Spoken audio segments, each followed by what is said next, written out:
Recently کسی نے ایک واقعہ سنایا مجھے، اور بہت ہی معتبر خاتون نے، جن کی بات کو میں رد نہیں کر سکتی، بہت نیک خاتون ہے. انہوں نے بتایا کہ ان کے گھر میں کچھ بچے یا کچھ لوگ جو تھے وہ ایک گیم کھیل رہے تھے، اور وہ گیم ہے روحوں کو بلانے کی. اس کو بولتے ہیں ویجی بورڈ. اچھا، اس میں ہوتا کیا ہے، جیسے یہ شیشہ ہے نا، تو اس پر رکھ کے تو ABCD اور 1 2 3 وغیرہ لکھ کے، اور درمیان میں ایک سرکل بنا کے تو اس پہ گلاس کو الٹا کر کے رکھتے ہیں، اور پھر 2 3 لوگ جو ہیں وہ اپنا فنگر سے ٹچ کرتے ہیں اور پھر اس سے بات کرتے ہیں، تو وہ گلاس موو کرنا شروع کر دیتا ہے. اور ان حروف کے اوپر، میرے خیال آپ میں سے ہر ایک نے یہ کھیل کھیلا ہوگا. نہیں، شکر اللہ کا کہ آپ نے وقت ضائع نہیں کیا. اللہ تعالیٰ کا خاص شکر ادا کریں جس نے آپ کو اس غلطی سے محفوظ رکھا. بہرحال اس لیے کہ ہم اسکول میں تھے تو کسی نے ایسا ہی کیا، اور اس پہ میں نے کافی غور کیا کہ وہ موو کرتا ہے. یعنی ایک تو ہوتا نا، کوئی کر رہا ہے تو آپ کہنے نہیں تم جان بوجھ کے کر رہے ہو، لیکن وہ کرتا ہے. تو میں نے مختلف لوگوں سے پوچھا، لیکن مجھے جو اس کی صحیح انٹرپریٹیشن سمجھ میں آتی وہ یہ کہ یہ جن ہوتا ہے. ٹھیک ہے، اچھا، جنات یا شیاطین یا اس طرح کی چیز ہوتے ہیں، وہ اس میں آتے ہیں کیونکہ وہ چھوٹی سے چھوٹی جگہ پر بھی سما جاتے ہیں، گھس سکتے ہیں اندر. اگر وہ دل کے اندر سما سکتے ہیں تو گلاس تو بڑی چیز ہے. خیر، وہ کہنے لگی کہ ہمارے گھر میں یہ کچھ لوگ کر رہے تھے، تو انہوں نے ایک دوسرے کی باتیں پوچھنا شروع کر دی. اچھا یہ بتائیں فلاں کی ڈیٹ آف برتھ کیا ہے. غیب کی خبریں پھر پوچھتے ہیں نا ان سے. اچھا، اب یہ کہ وہ بہت ساری باتیں جو تھیں اس میں درست نکلی، لیکن کہنے لگے کہ میرے بارے میں جو کچھ بھی پوچھا کہ وہ کچھ نہ بتا سکا. کہتی میں نے اسی وقت خاموشی سے آیت الکرسی پڑھ لی. کہتی کہ مجھے آپ کی کلاس کی وہ بات یاد آئی کہ آپ نے ایک حدیث سنائی تھی کہ جب آپ گھر سے نکلتے ہیں اور آپ پڑھتے ہیں بسم اللہ توکلت علی اللہ لا حول ولا قوت الا باللہ، تو اس سے کیا ہوتا ہے کہ ایک فرشتہ یا پکارنے والا پکارتا ہے، ہدیت و کفیت و وقیت، تم ہدایت پا گئے اور کافی کر دیے گئے، یعنی اللہ کی حفاظت تمہیں کافی ہے. وہ وقیت، اور تم بچا لیے گئے، یعنی اب کوئی جن شیطان کوئی تمہیں نقصان نہیں دے سکتا. بہرحال یہاں ایک بات کی وضاحت کرتی چلی جاؤں، ایسی خبریں پوچھنا ایمان کو ضائع کرنا ہے. اس لیے کہیں میرے اس واقعے کے بتانے سے آپ گھر جا کے یہ کھیل کھیلنا نہ شروع کر دیں، تو میں اس سے بری ذمہ ہوں. یہ صرف اس لیے کوٹ کیا گیا ہے کہ کبھی ہو سکتا ہے آپ سے کوئی آ کے پوچھے کہ اس کی حقیقت کیا ہے، یا یہ سچ ہے یا جھوٹ ہے، یہ کیا چیز ہے.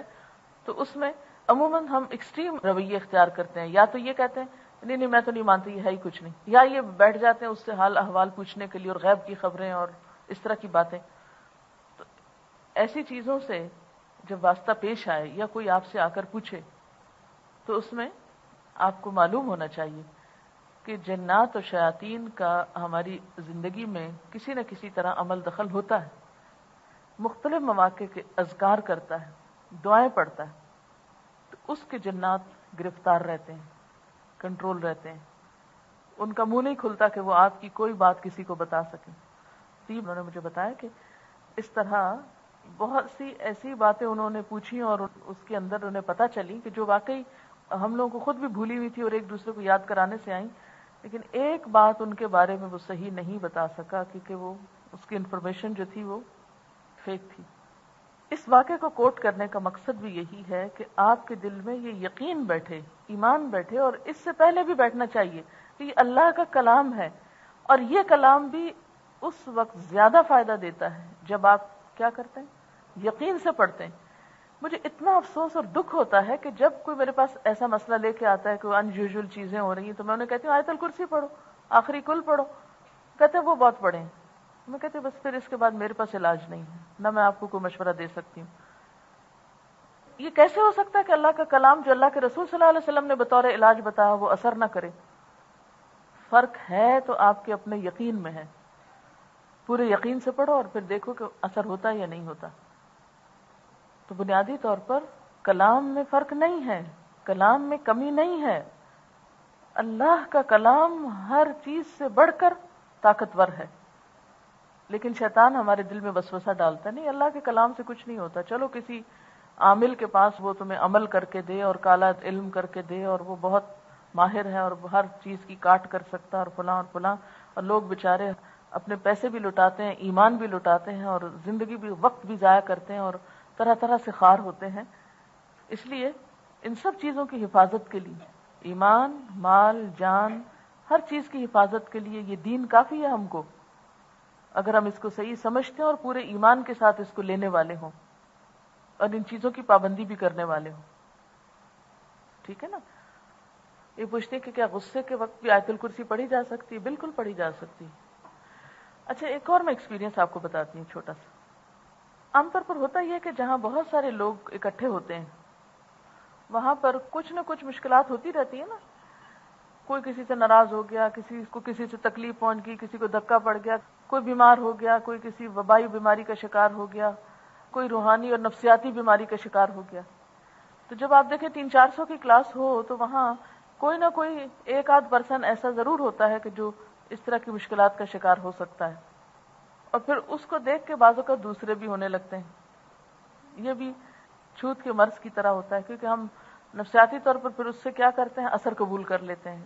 میرا تو حال یہ ہے کہ اگر میں کسی کو فلو میں دیکھوں اسی لمحے مجھے کچھ ہونے لگتا ہے اندر. میں ویسے بھی دوسروں کے دکھ درد کو بہت محسوس کرتی ہوں، تو بیماریاں بھی عام طور پر میں کسی کو دیکھوں اس کو درد ہو رہا ہے تو لٹرلی یقین مانے کہ میرے درد کی لہریں بعض اوقات اٹھنے لگتی ہیں میرے اپنے جسم میں. میں کہتی ہوں مجھے تو اس حدیث پہ زیادہ ہی عمل کا موقع ملا ہے کہ مسلمان ایک جسم کی طرح ہے، اگر ایک حصہ دکھ رہا ہو تو باقی سب کو بخار ہو جاتا ہے. تو مجھے فزیکلی بعض اوقات ایسی فیلنگ ہوتی ہے، اور خاص طور پہ فلو جیسے میں کسی کو دیکھوں تو میں ریزسٹ نہیں کر پاتی، فوراً کیچ کرتی ہوں، دیکھنا ہی کافی ہوتا ہے.